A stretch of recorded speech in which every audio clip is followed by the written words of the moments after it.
Dr. Frisch, you can start when you're ready, sir. Thank you, Mary.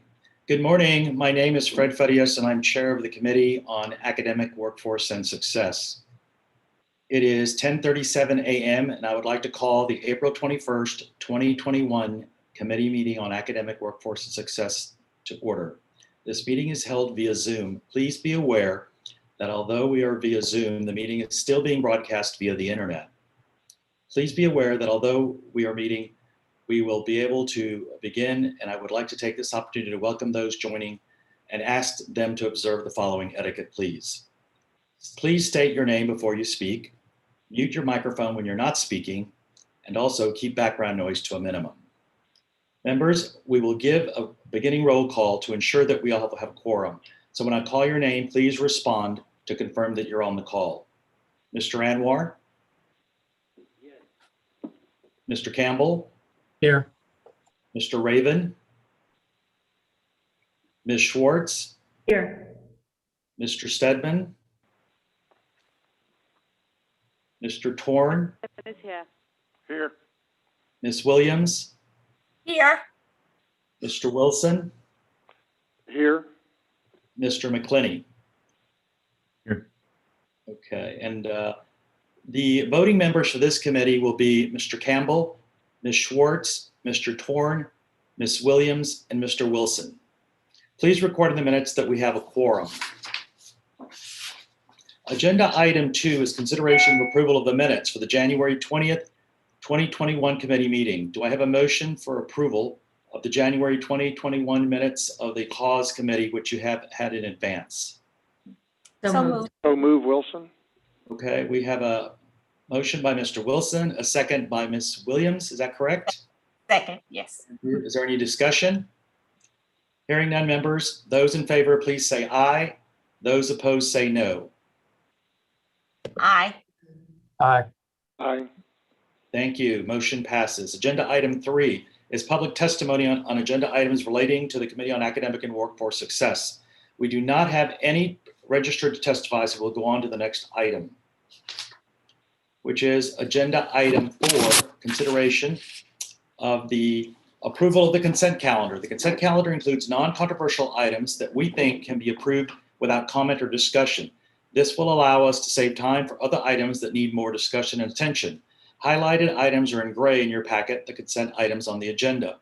We're going to take up the consent calendar in 2 parts, non-rule items and then the rule items. Of course, any board member can request any agenda item to be added or to be removed from the consent calendar. The agenda item listed on non-rule consent for this meeting is agenda item 5F. That's consideration of approving the appointment of members to the Advisory Council on Post-Secondary Education for Persons with Intellectual and Developmental Disabilities. Are there any agenda items that anyone would like to add to the non-rule consent calendar? Are there any agenda items that anyone would want to remove from the consent calendar? If not, do I have a motion for approval of the non-rule consent calendar, please? So moved. Okay, I'll second. motion by Mr. Campbell. Do I have a second? Second. Second by Mr. Torn. Is there any discussion? Members, when I call your name, since there's no discussion, please state whether you're voting for or against. Those in favor say aye, those opposed say no. Mr. Campbell. Aye. Ms. Schwartz. Aye. Mr. Torn. Aye. Ms. Williams. Aye. Mr. Wilson. Aye.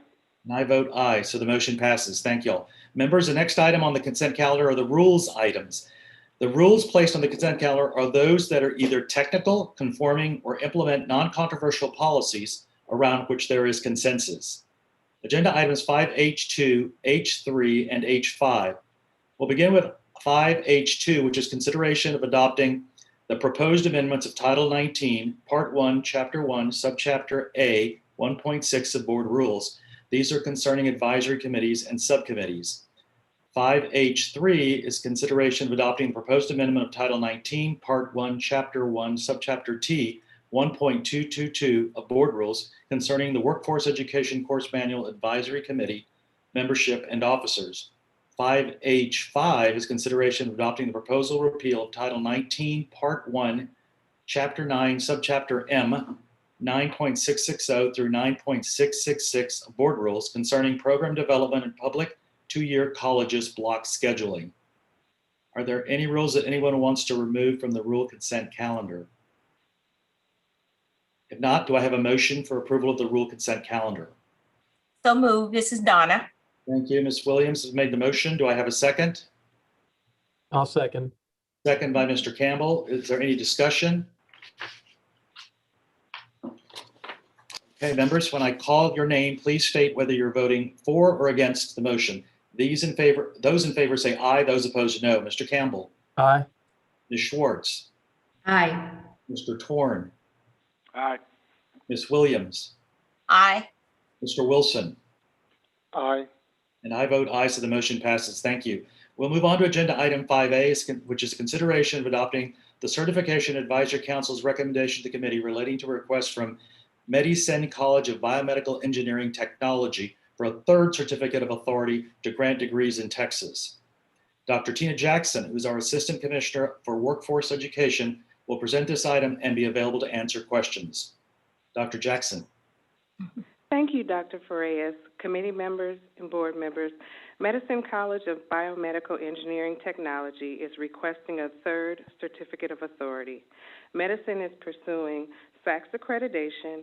Medicine's application has been reviewed by a site team and the Certification Advisory Council. The recommendation is approval of the certificate of authority. Thank you, Dr. Jackson. Members, any questions for Dr. Jackson on this issue? If not, do I have a motion to approve the Certification Advisory Council's recommendation to the committee relating to a request from Medicine College of Biomedical Engineering Technology for a third certificate of authority to grant degrees in Texas? I'll move Emma Schwartz. Okay. I'll second Cody Campbell. Thank you. Motion by Ms. Schwartz and second by Mr. Campbell. Is there any discussion? If not, members, when I call your name, please state whether you're voting for or against the motion. Those in favor say aye. Those opposed say no, please. Mr. Campbell. Aye. Ms. Schwartz. Aye. Mr. Torn. Aye. Ms. Williams. Aye. Mr. Wilson. Aye. And I vote aye, so the motion passes. Thank you. We'll move on to agenda item 5B. It's consideration of adopting the report regarding the fiscal year 2021 annual review of low-producing programs. Dr. Stacy Silverman, Assistant Commissioner for Academic and Health Affairs, will present this item and be available to answer questions. Dr. Silverman, please. Good morning, Dr. Farias and members. The coordinating board is required to review degree programs on an annual basis, and this item comes to you each spring. The review of low-producing programs provides institutions and systems with an easily accessible reference to identify programs that are not meeting established productivity thresholds, as measured by the number of its program graduates. The board has established minimum standard thresholds for bachelor's, master's, and doctoral degree programs. If a program does not graduate at least the minimum threshold, the program is identified as low producing. For bachelor's degree programs, low producing is having fewer than 25 graduates over a 5-year period for 3 consecutive years. For master's degree programs, it's 15 graduates over a 5-year period for 3 consecutive years. And for doctoral programs, it's an average of 10 degrees over a 5-year period for 3 consecutive years. The coordinating board offers recommendations for closure or consolidation to institutions' governing boards for degree programs that have consistently produced low numbers of graduates. If the governing board of the system or institution that is not in a system does not accept the coordinating board's recommendation, the system or institution must identify the degree programs recommended for consolidation or closure on its next legislative appropriations request, or LAR. In those situations, a system or institution develops a plan for the degree program to achieve the minimum productivity standard, or if the standard is not attainable, the institution provides a rationale describing the merits of continuing the degree program. The coordinating board makes new recommendations to systems and institutions governing boards for closure or consolidation of low-producing degree programs in odd-numbered years. This allows systems and institutions time to decide on appropriate action in the year prior to the submission of their LAR, which is done in even-numbered years. The board last approved a list of programs recommended for closure based on the fiscal year 2019 low producing program review at its April 2019 board meeting and updated the list last April to reflect actions institutions took to include new programs without making additional recommendations. In this year's review of more than 5,700 degree programs, 194 were identified as low producing this year. Of that, 121 programs have been low producing for 3 or more consecutive reviews. In last year's 2020 report, 113 programs were low producing for 3 or more consecutive reviews. Of those, 12 were closed or consolidated at the request of their institution during the following year, and 10 increased the number of graduates and are no longer low producing. The staff recommendation is for approval, and I'm happy to address any questions you may have. Thank you, Dr. Silverman. Members, any questions for Dr. Silverman on this issue? Do we, Yes. do we randomly select areas to review, or do the universities submit their lower performing programs to us? So how do we determine the short? We actually annually update the data based on the number of graduates. So we have the data and we provide it back out to the institutions, which many of them have let me know how helpful that is. So we do it on an annual basis and we have the data in-house. Great, thank you. So what happens to the programs that continue to be low performing that have not closed or consolidated and haven't really indicated what their plan is? So some of these programs are programs that may be a specific niche and will never actually meet the thresholds, and that's okay. And we need some of those programs very desperately. Some are at our health-related institutions where there may be someone who is so specialized that we just wouldn't see a lot of entrance into that kind of degree. This is Donna. I have a question. What happens to the student that's in a low producing program? They're doing well, but their program is going away. Do they move out and move to another program? And if so, do they have to take classes all over again, or how does that work? That's a great question, Ms. Williams. We actually, if a program is going to close or phase it out, there is an actual process to ensure that every student who's enrolled in that degree program has a chance to complete and finish. Okay, all right, thank you. Absolutely. Any other questions? Okay, if not, do I have a motion to adopt the report regarding the fiscal year 2021 annual review of low producing programs? So moved. This is Donna. Thank you. Motion by Ms. Williams. Do I have a second? Emma Schwartz will second. Thank you. Ms. Schwartz seconds. Any discussion? If not, when I call your name, please state whether you're voting for or against the motion. Those in favor say aye. Those opposed say no. Mr. Campbell. Aye. Ms. Schwartz. Aye. Mr. Torn. Aye. Ms. Williams. Aye. Mr. Wilson. Aye. And I vote aye, so the motion passes. Thank you.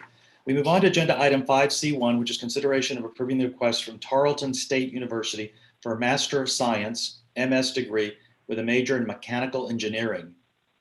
We have some guests from Tarleton State University that are online on Zoom.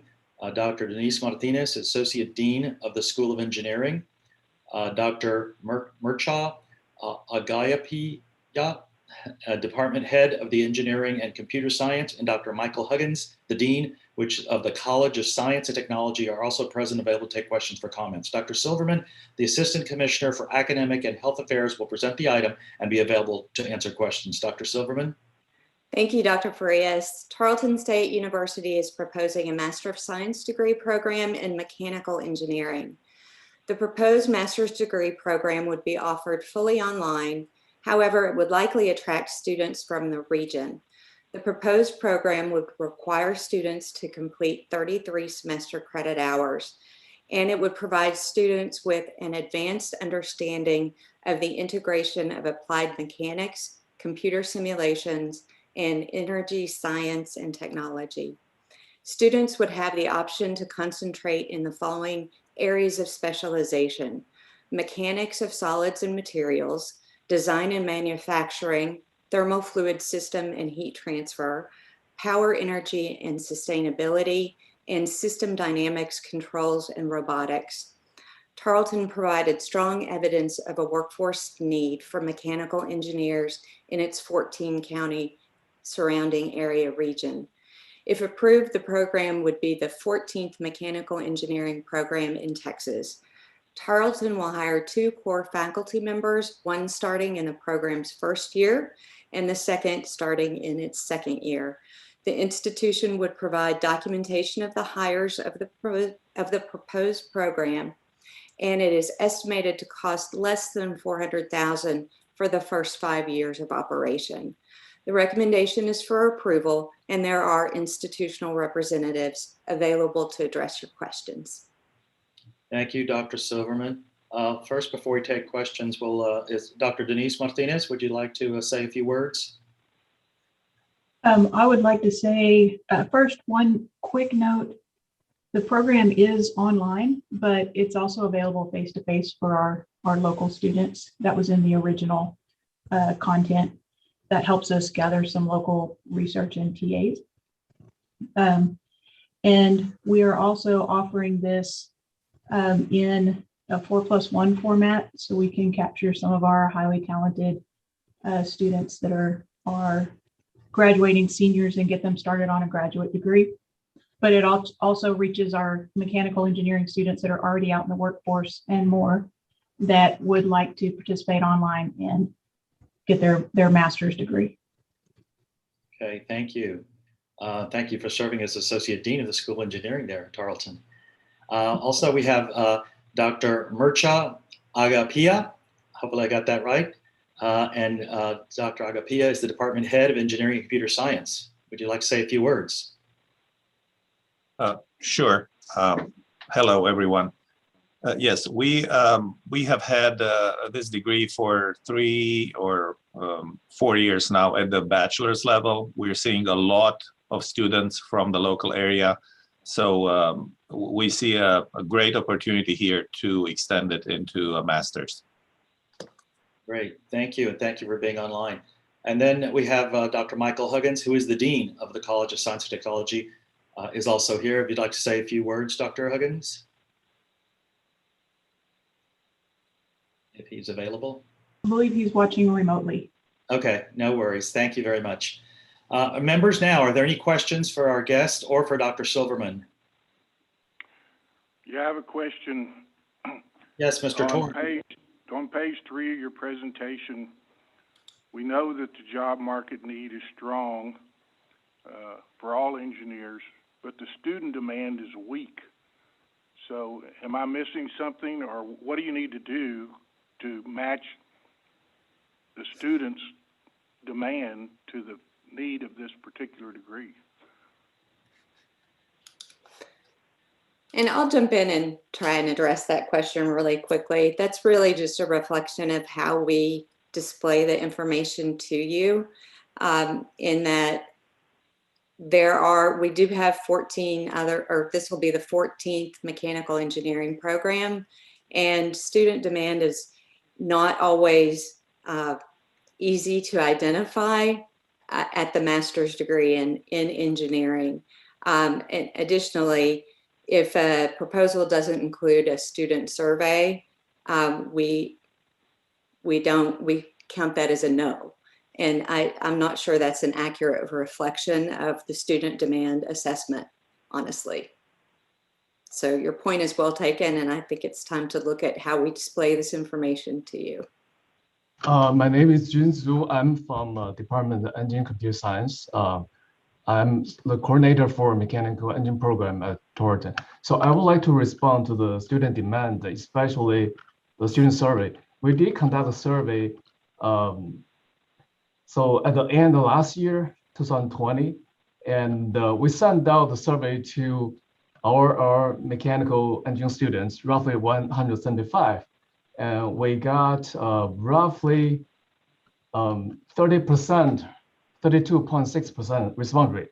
Given the pandemic situation, a little bit tricky, but we do have roughly 54 students indicate they are very interested in mechanical engine program, master degree after graduation.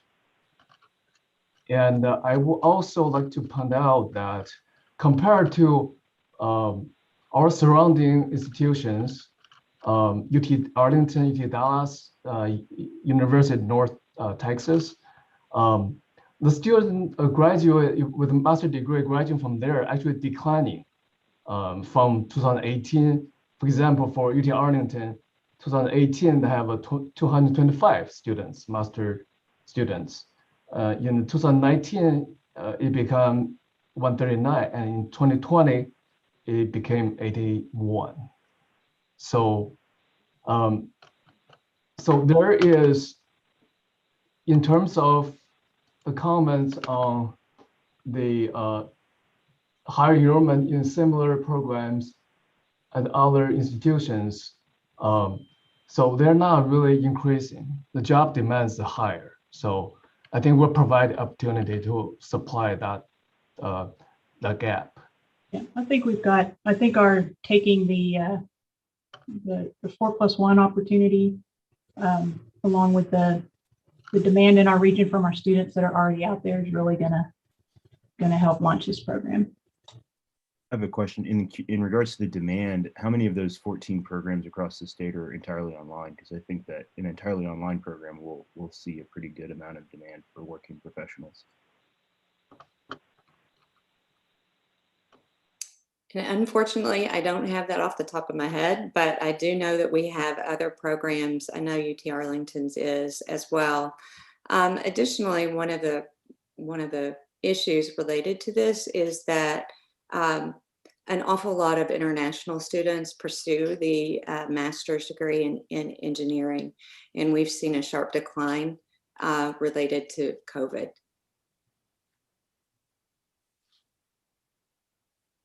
Okay.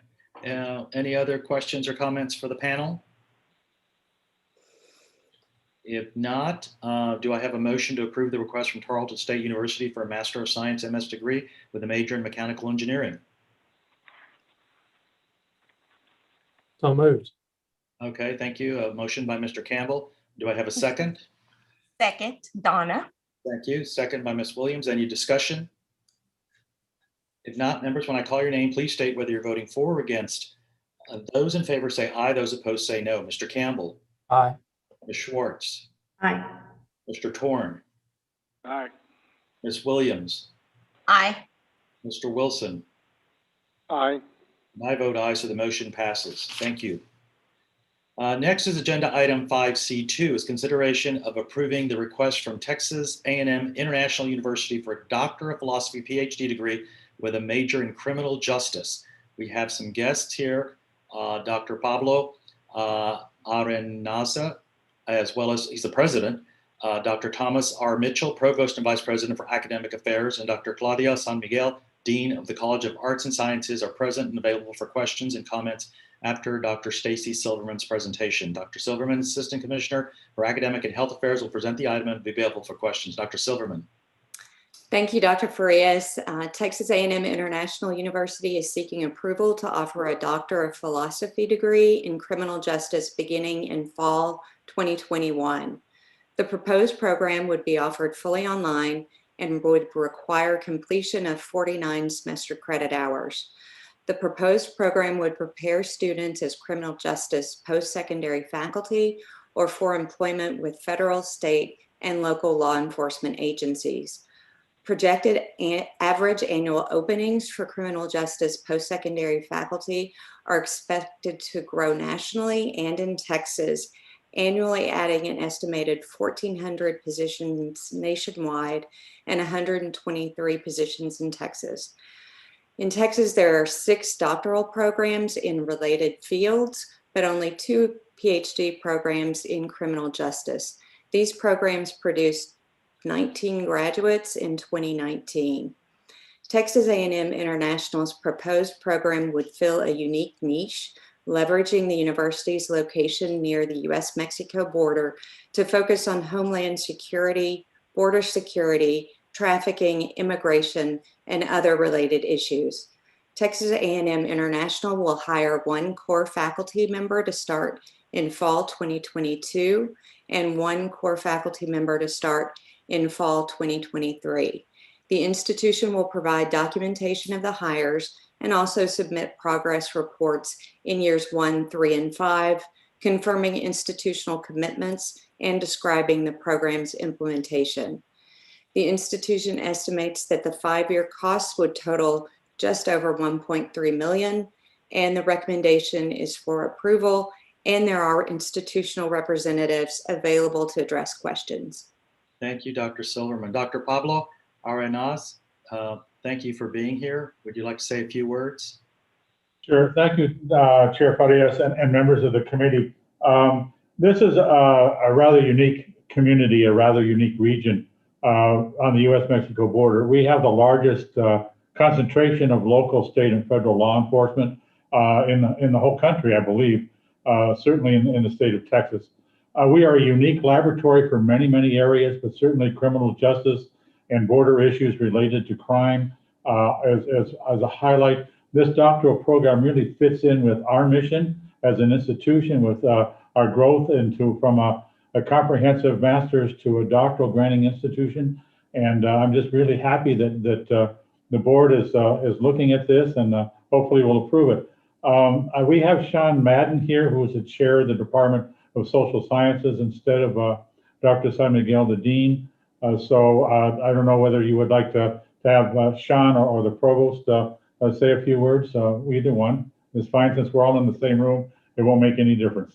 That's fine. And first of all, I want to say thank you for being the president of Texas A&M International, all the great work you're doing, and for being here. So the committee always appreciates when presidents show up, so we know there's significant programs, and thank you for all the work you're doing on the border for South Texas, the whole state, and all the work that you do there. We appreciate all your hard work, President. Well, thank you. Thank you very much. Okay. Would you like to, I have Dr. Thomas Mitchell. He's here, right, the provost? Yes. Would you like to Dr. Mitchell? Well, I'd just like to say this is a dream of the institution for a long, long time. We're glad to be in this position. We have, as Pablo indicated, there's a great need for this in this location. It's a laboratory for some wonderful research that we expect to be done. And it's tremendously popular with our students. Criminal justice and business are our 2 biggest majors for undergraduates. And we have a very healthy master's program going at the moment. So we look forward to offering this. Sean? Yeah, I think pretty much everything has been said that needs to be said, but there's just so much opportunity in this program and what it can do for our students especially, as well as once we make a name for ourselves over a 15-year period to actually bring students from outside of the region due to the unique nature of focusing upon issues around the border and crime around the border. There's, in terms of criminal justice, it is right now a unique field in terms of how many positions and jobs are available there for somebody with a doctorate. There are positions in the practitioner realm in terms of data crunching for law enforcement agencies, courts, across the board. So practitioners can benefit from this program, which is a lot of people that we do have here locally. We also, in terms of professors and being university professors in other institutions after graduating, if they decide to go on and stay in academia, criminal justice always, year after year, even in a year like this that had COVID, has just so many job opportunities. I just looked at the website based on some of the questions I saw for the previous program. There's 23 professor jobs on our predominant criminal justice organization, American Society of Criminology. So I do think that there's a great deal of opportunity here. Yeah, thank you for bringing that up. I think as far as the programs that we do, we also want to definitely look at the job prospects after graduation. And that's so key. And I mentioned about the great work y'all are doing in South Texas and Texas and the results of that, but really for the whole country on the border, because this is where it all starts, right? So thank you. And criminal justice is such an important topic and a field for many young folks and mid-career that are going back to college that want to have undergraduate degrees in criminal justice and maybe want to get a doctorate, a PhD program. So thank you for that as well. Members, any questions for the panel or for Dr. Silverman? If not, do I have a motion to approve the request from Texas A&M International University for a Doctor of Philosophy PhD degree with a major in criminal justice? So move, Wilson. Thank you. A motion by Mr. Wilson. Do I have a second? Second, Donna Williams. Second by Ms. Williams. Is there any discussion? If not, members, when I call your name, please state whether you're voting for or against. Those in favor say aye. Those opposed say no. Mr. Campbell. Aye. Ms. Schwartz. Aye. Mr. Torn. Aye. Ms. Williams. Aye. Mr. Wilson. Aye. And I vote aye, so the motion passes. Congratulations. Thank you very much. Thank you for being here.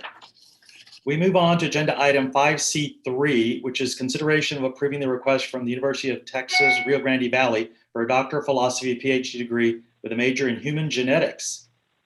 As our guest from UTRGV, we have Dr. Guy Bailey, the president, Dr. Sarah Williams Blajero, who's the professor, and Mr. Michael Petriaca, who's executive vice dean, finance administration, and present, available for questions and comments after Dr. Tsi Silverman, our assistant commissioner for academic and health affairs, who presents this item, will be available to answer questions as well. She will present first. Dr. Silverman. Thank you, Dr. Farias. The University of Texas Rio Grande Valley is seeking approval to offer a Doctor of Philosophy in Human Genetics to begin in fall 2022. If approved, the proposed face-to-face program would prepare students for the growing need for researchers in human genetics. The program would be focused on applications of human genetics to medicine and would encompass training across the breadth of genetics, from molecular genetics through computational approaches to analysis. The proposed PhD program would consist of 72 semester credit hours. There is a national demand and a state demand for geneticists. There are no PhD programs in genetics in the South Texas region, and based on UTRGV's location in the Rio Grande Valley, the proposed program would focus on the diseases and conditions that disproportionately affect minority populations, particularly Hispanics. UTRGV will hire 2 additional core faculty members in the first year and the second year of the program. The institution estimates that the 5-year cost would total just over $11.8 million, and the recommendation is approval. There are institutional representatives to address questions. Thank you, Dr. Silverman. Dr. Guy Bailey, president. Thank you. We appreciate the consideration of this proposal. It's crucial for our development as an institution for a number of reasons. First of all, it strongly supports our School of Medicine and our other expanding health science areas. It's a key to that. Secondly, we have very strong researchers already in this area. We have an institute for the study of diabetes and obesity, which is one of the best in the world. And those world-class researchers are here. It will help them as they expand their efforts as well. So this is really a foundational program for us, and we appreciate your consideration of it. Thank you, Dr. Bailey. And as always, thank you also, President, for being in front of our committee. And you're always here. So we do appreciate all the work you do as well for South Texas, and really for the country, because you're right, the diabetes center that we have at UTRGV is really international and national, but international research that's happening. And genetics, I know I've taken genetics in undergrad. It's a specific program that's so important for research, and research is the key to any implementation of future endeavors in terms of finding cures for things. So thank you for that. Professor Michael, is Professor Michael with us as well, or not? patriotic. No, I think Sarah Blanchero Williams is probably Is here? Okay, Dr. Sarah Blanchero Williams, would you like to say a few words? Sure. Yeah, we're just tremendously excited, the faculty and the department, about the chance to build on the research programs we've developed in recent years to allow students to take advantage of the resources and research capabilities we've built so that we can contribute to building the workforce in genetics, which, as you say, contributes to advances in understanding risk for disease in many, many areas. Very good, thank you. I see the provost next to you there, right? Dr. Arnie is here. Hi, Dr. Arnie. How are you? How are you? Thank you. Good, good. Thank you for joining us as well. Members, are there any questions for the panel from UTRGV or Dr. Silverman on this issue? This is Emma Schwartz. I just want to commend you on this program. I can attest to how difficult it is to recruit geneticists, and having this resource in Texas as we grow the life sciences industry is so important, and especially along the border. I'm from El Paso, and so the focus on Hispanic health issues is incredibly important. So thank you and congratulations. Thank you. Thank you, Schwartz. And I, of course, say that as well because of the fact that, you know, we're a growing population along the border, and it's so key with all that's going on in our current environment to be able to work on healthcare issues. So thank you all for your leadership, Dr. Bailey and Dr. Arnie, and everyone at the UT RGV Health Center and what you're doing as well. Do I have a motion, if there's no more questions from members, do I have a motion to approve the request from the University of Texas, Rio Grande Valley for the Doctor of Philosophy PhD degree with a major in human genetics? And actually, I'd like to make the motion myself. Do I have a second? I'll second. Emma Schwartz. Thank you. Any discussion? Hearing none. Members, when I call your name, please state whether you're voting for or against the motion. Those in favor say aye. Those opposed say no. Ms. Campbell. Aye. Mr. Campbell. Aye. Ms. Schwartz. Aye. Mr. Torn. Aye. Ms. Williams. Aye. Mr. Wilson. Aye. And I proudly vote aye as well, so the motion passes. Thank you and congratulations. Thank you so much. We appreciate it. Yes, sir. Okay, we're moving on to agenda item 5C4, which is consideration of approval request from the University of North Texas for a Doctor of Philosophy PhD degree with a major in biomedical engineering.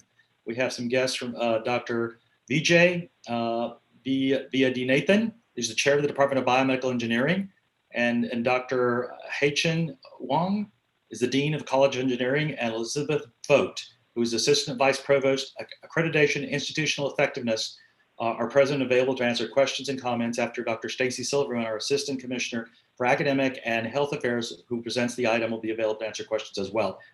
Dr. Silverman. Thank you, Dr. Farias. University of North Texas is seeking approval to offer a Doctor of Philosophy in Biomedical Engineering.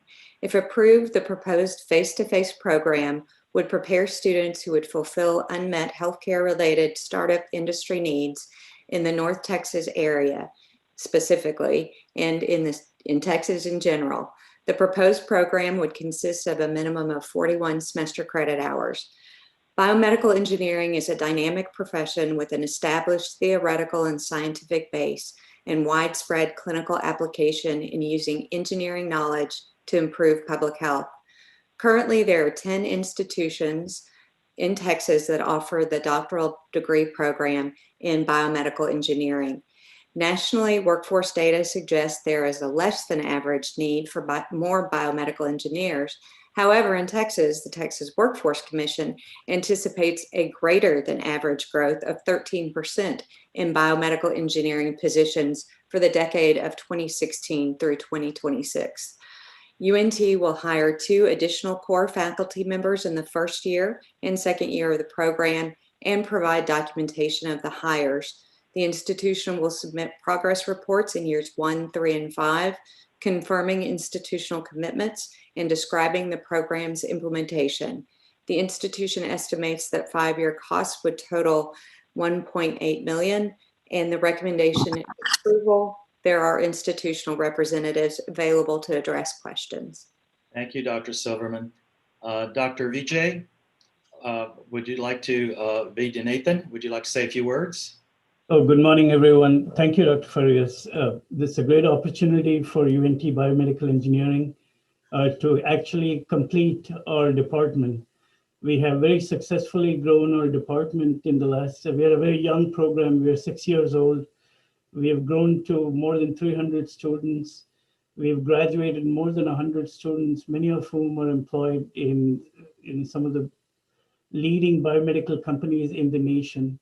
And this is a great opportunity for the department to contribute to the North Texas area and to the great state of Texas by enabling the creation of healthcare startups in the region.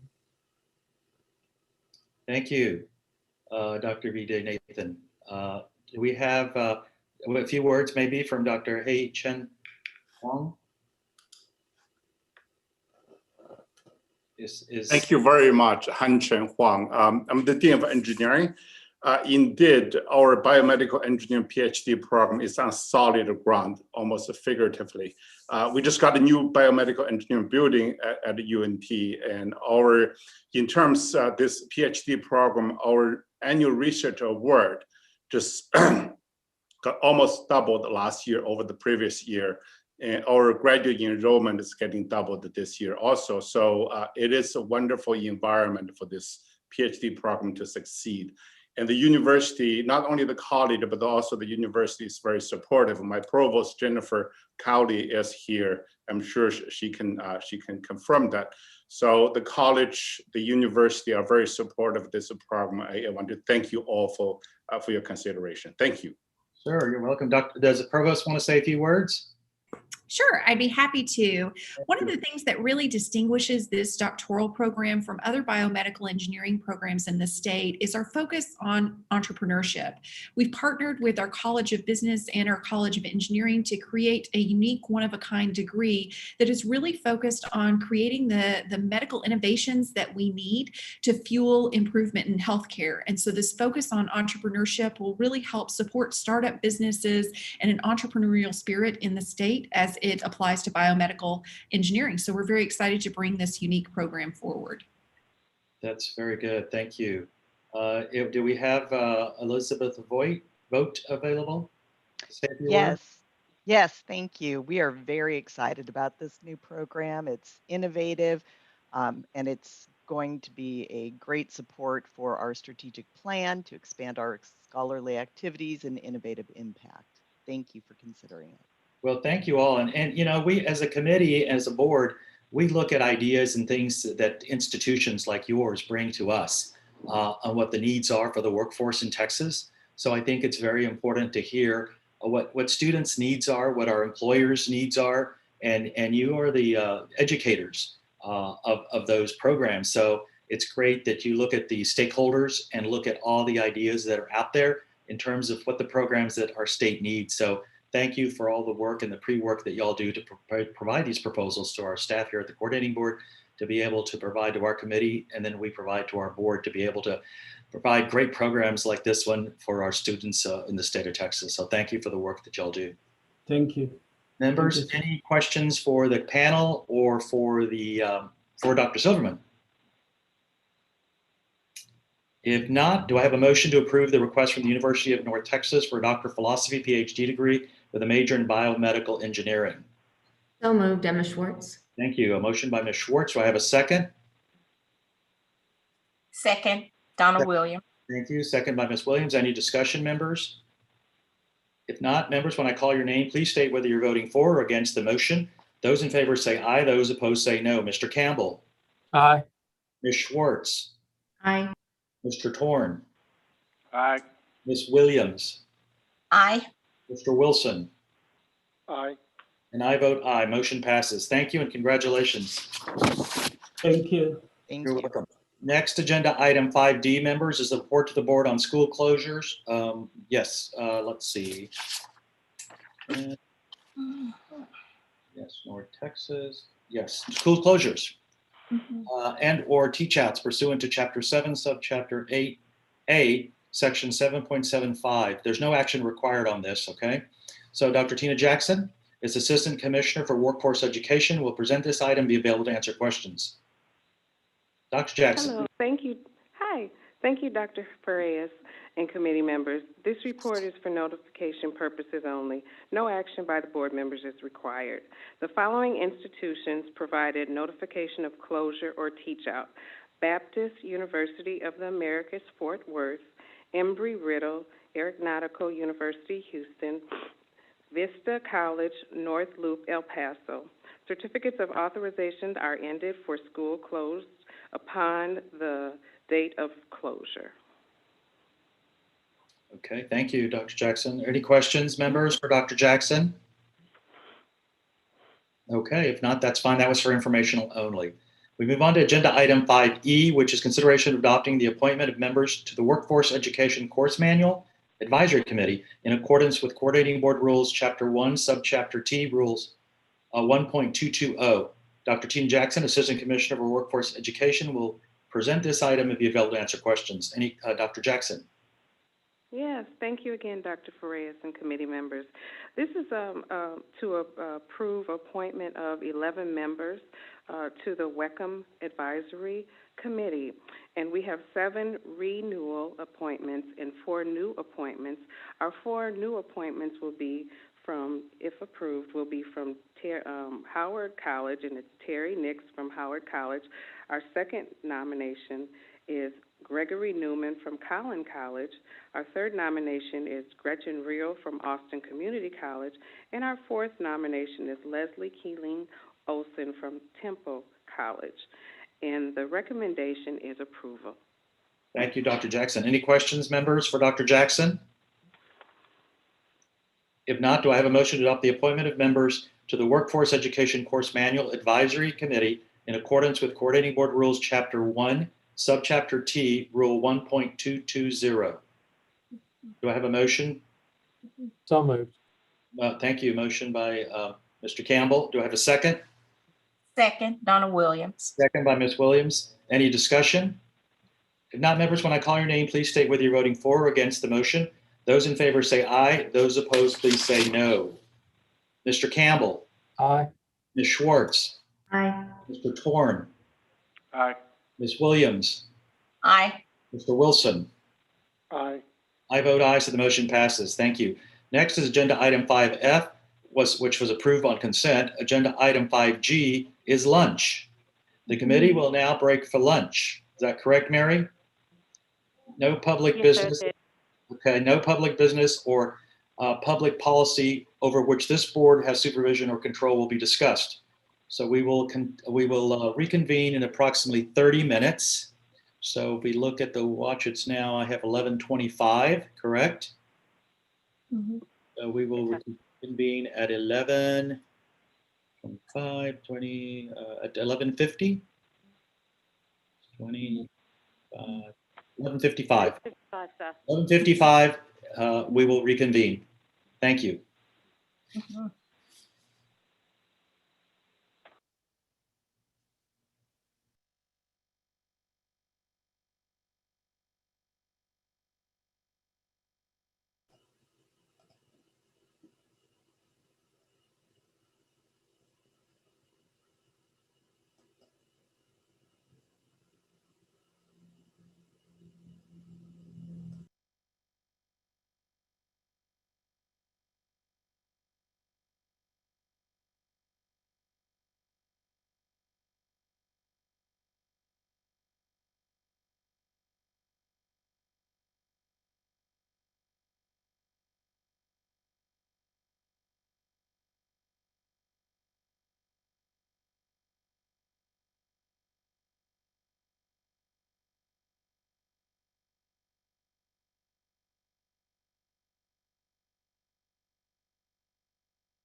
I guess we're ready to start.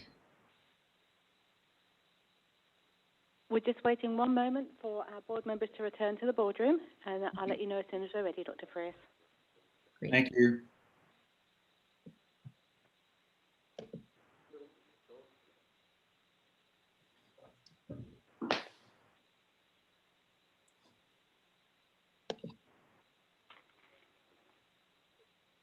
You are on time.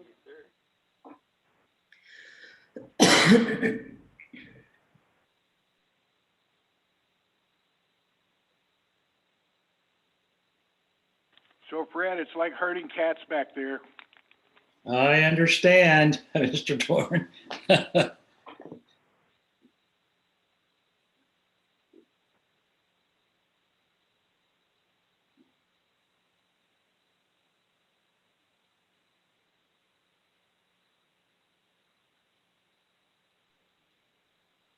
Fred, I could see you talking, but I couldn't hear you saying anything. Say something. Oh, yeah, I'm here. I'm here. Okay, all right. Can you hear All me? right. I can now. My speaker went off. Yeah. Okay. Technology. I love it, don't you? Oh, yeah. We're all getting accustomed to it for sure. We're just waiting for board members to come back in from the lunch break.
For our next meeting, the AOC meeting, I don't think we're going to have a quorum.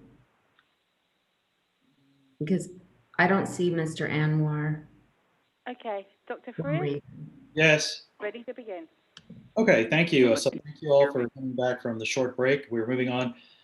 If you're just tuning in, you are tuning in to the Texas Higher Education Coordinating Board Committee on Academic and Workforce Success. And we're going on to agenda item 5H1, which is a consideration of adopting the proposed amendments to Texas Administrative Code Title 19, Part 1, Chapter 6, Subchapter C 6.74 Board Rules. This is concerning the Minority Health Research and Education Grant Program. Dr. Tsi Silverman, who is the Assistant Commissioner for Academic and Health Affairs, will present this item and be able to answer questions. Dr. Silverman. Thank you, Dr. Farias. The proposed amendments to Chapter 6, Subchapter C, Section 6.74 clarify the statutory authority, application process, and evaluation procedures for award recommendations and approval for Minority Health Research and Education Grant Program. Through a negotiated rulemaking committee on October 28, 2020, the coordinating board engaged stakeholder representatives from both the public and independent institutions in the review and the revision of the Minority Health Grant Program rules. Subsequently, the Office of our Office of General Counsel revised the rule language in Section 6.74A5 to align with the plain text of the statutory language for the program, which limits eligibility to participate in the program to public institutions of higher education, with limited exception for centers for teacher education. The recommendation is for approval. Thank you, Dr. Silverman. Members, any questions for Dr. Silverman?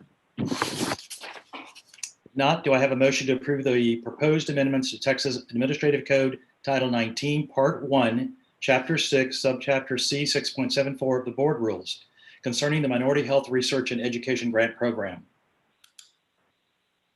So moved. It's Donna. Thank you. A motion by Ms. Williams. Do I have a second? I'll second. Thank you. Second by Mr. Campbell. Is there any discussion? If not, members, when I call your name, please state whether you're voting for or against the motion. Those in favor say aye. Those opposed say no. Mr. Campbell. Aye. Ms. Schwartz. Aye. Mr. Torn. Aye. Ms. Williams. Aye. Mr. Wilson. Aye.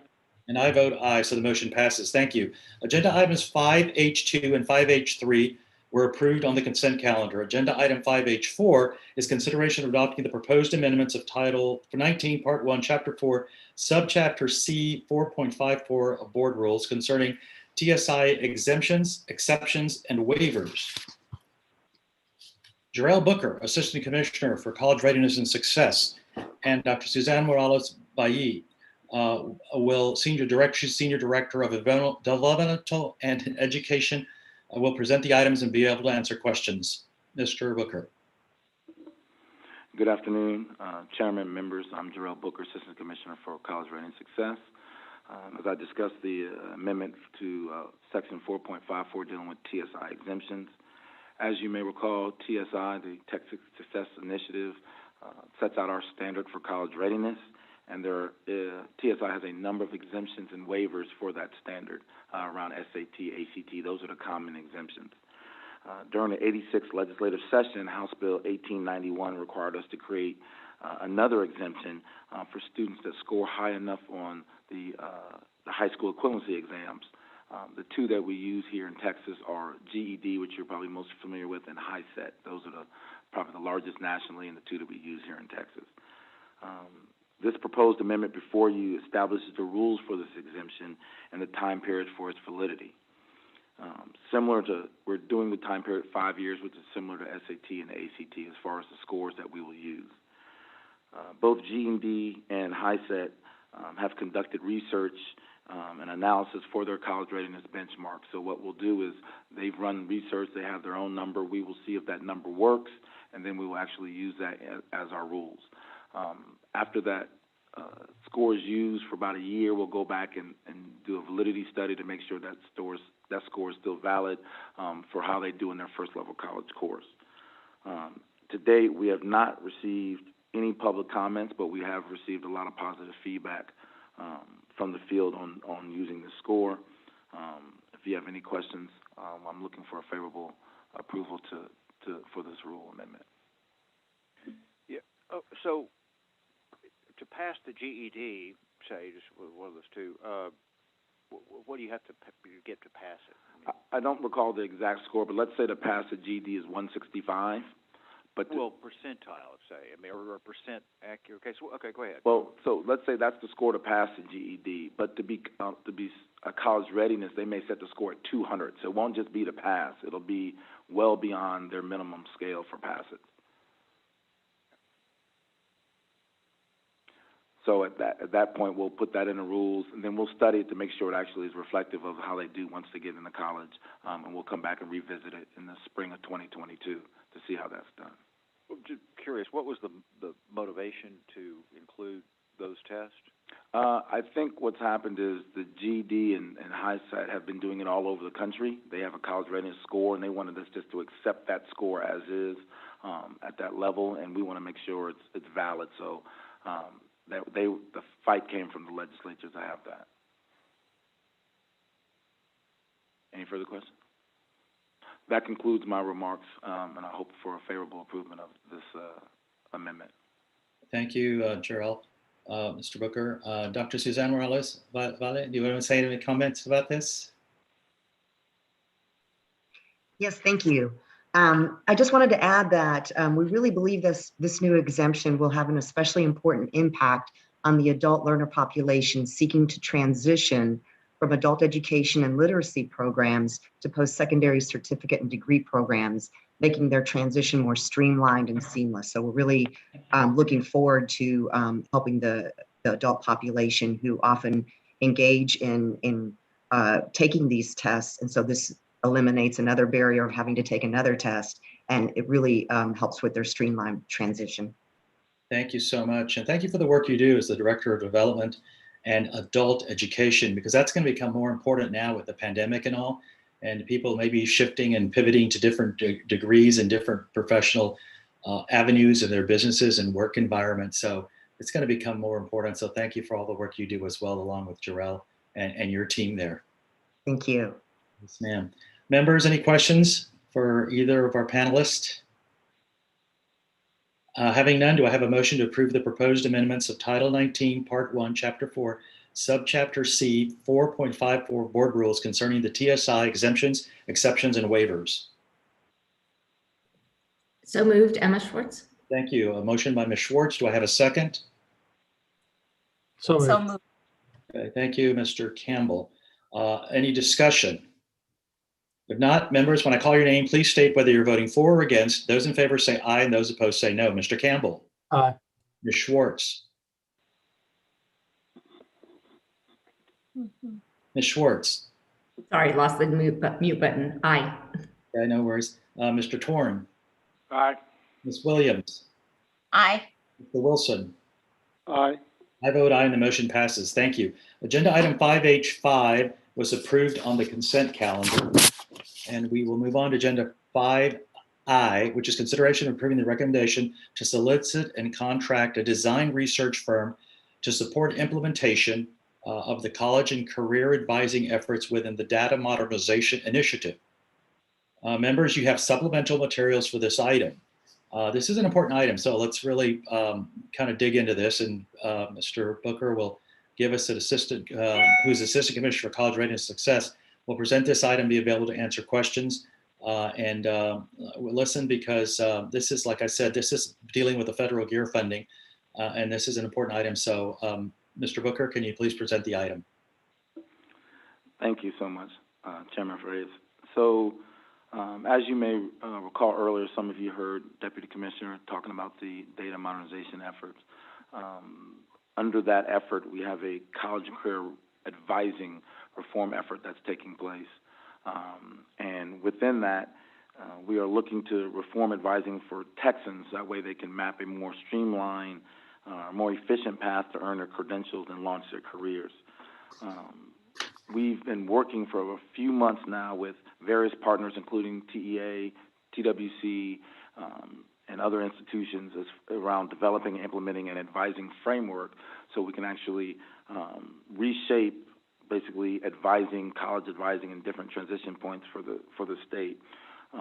We feel strongly about this effort to the point that we believe we would want to bring in help to help us design more, or actually research and develop more innovative approaches to advising, particularly at key transition points, from high school to college and college to workforce. There are a number of other transition points we'll also examine, but those are two key main points we're going to really examine in that. In that, we decided to expand our thinking towards more innovative approaches, and we think a design research firm would be ideal for this. And many of you, if you're not familiar with that, they've been used. I mean, one thing I've always was amazed by, Oral-B, the toothbrush with the little, that was designed by a research firm back then when they realized they could be more innovative. A lot of the top firms and governments have started to use design research firms to actually be more innovative in their thinking. We'd like to contract with a design research firm to guide our efforts to improve the alignment and delivery of advising supports across the state. In this process, if you're not familiar with it, they'll be able to design different, generate different ideas, have some prototypes, and test these ideas to make sure they're effective in what we're doing. This request you have before you, Agenda 5I, is where we're seeking the ability to actually to solicit and contract with one of these design firms. And at that point, we'll obviously have to come back to you all to get approval to actually make the final selection once we figure out who that may be. The total cost you see there is a maximum. We're seeking latitude for that. We expect and hope that amount to be lower than that, but obviously we will come back to you all based off of board rules and get your approval once someone is selected. That concludes my remarks. Thank you, Mr. Booker. Members, any questions for Mr. Booker? Any questions for Mr. Booker? Yeah, so what is the deliverable at the end of this design firm effort? Is it a product, or is it just a study of and recommendations for best practices that we would then need to develop and roll out to all the universities, or what's the end game? Ideally, it will come out with something that's we can actually roll out statewide. So that is the goal, something we can actually do statewide. And there may be some additional recommendations. We're hoping we get a little bit of both. But this budget is to develop that solution, but not implement it. That's correct, and test. That's correct, to develop it. It's going to require a lot of study and research nationally. I mean, there's the size of the state. We're just not going to do business as usual here locally. This is a national effort. We're going to look at best practices all over. I'm sure the commissioner has a few things he's going to want to share, but it'll be a little bit of both in what we get back. So they're going to study in-person advising and remote advising and et cetera. Is that the idea? And basically from the what's the best delivery to? And from the user's perspective, from the student's perspective also, we'll be able to see kind of the user experience is really critical for us. Got it. So, if I could weigh in, Mr. Wilson. So if you think about, so the coordinating board is taking the lead on advising on behalf of the tri-agency initiative. So much like in data infrastructure, where educational workforce data for research and analytics, we're taking the lead. We're also taking the lead in advising. There are a ton of products, websites, resources that we have already within the agency, with Texas OnCourse, with Advise Texas, including now virtual advisors with Advise Texas, with ADVI, and other kinds of resources. You can always add another app, another resource, another website, that kind of thing. So the idea is to make sure that we're organizing our advising work around that, again, around the end user. So what distinguishes design thinking or more design approach is you start with sort of empathy for the end user. So what do we know about like the different kinds of students and their circumstances?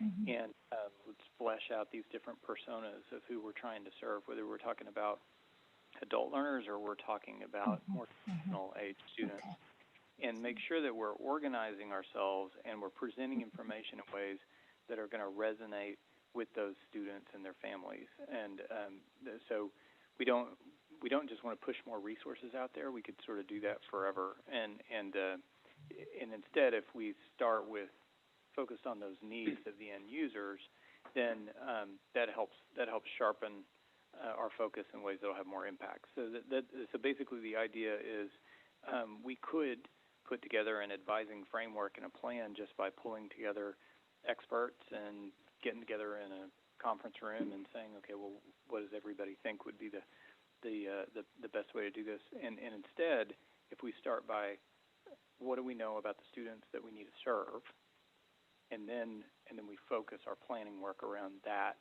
it's a little different approach, but we're going to be more likely to give us a plan that's going to have the kind of impact we want to have. Yeah, I mean, I do think it's important that we develop best practices, remote or otherwise, to help. A lot of the smaller community colleges don't have the resource to really staff up with adequate advisors,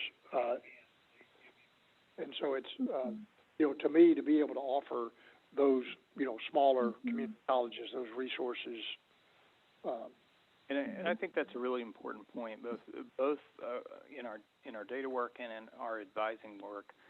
Part of what we're aiming to do is really it's really to reset the baseline for all institutions. Because if you're the University of Texas or Texas A&M, University of Houston, you have resources that the smaller colleges just don't have, right? So if we can be able to provide tools so all of our institutions can track students' progress towards credential, and all of our institutions can make thanks. I'll tell them I'll have to student intake portal and marketing campaigns and that kind of thing, then it resets the baselines for all of those institutions with the kind of new capabilities that they just don't have right now. So next you'll come back to us with a recommendation after you get proposals, and then what's the timeline on completion of the project once you're? So at that point, we'll probably go into the fall, and then obviously the amount of time it's going to take for them to come back might go into next year, but we should have something in the next few months to get back to you as far as the firm that we would select. So I did, yeah, right, but then you think you'll have the project completed by this time next year? I'm hopeful. Summertime. And I do appreciate whoever came up with the idea of the battery and the toothbrush, whoever that person is. I want to thank them. Thank them.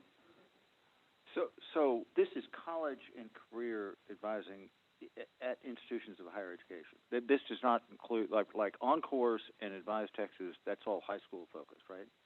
So it's got a broader focus than that. So college and career advising, but we want to identify, engage talented students earlier in the pipeline while they're still in secondary schools, as well as have sort of high-quality advising across our higher ed institutions, and even spill over into better career coaching and better engagement for folks through workforce boards and like our grad text portal and that kind of thing. So it's really across that spectrum of students.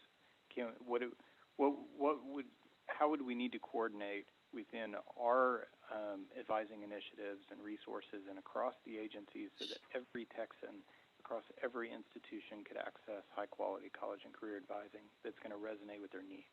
But you're saying high school, college, and beyond, really. Well, that as this gets developed, and you probably thought of it, but probably merits a major policy discussion because this is a big one. This is really huge. So pardon my ignorance, but I don't understand the term you used in these supplemental materials, design thinking project. What is that? Is that what you just described?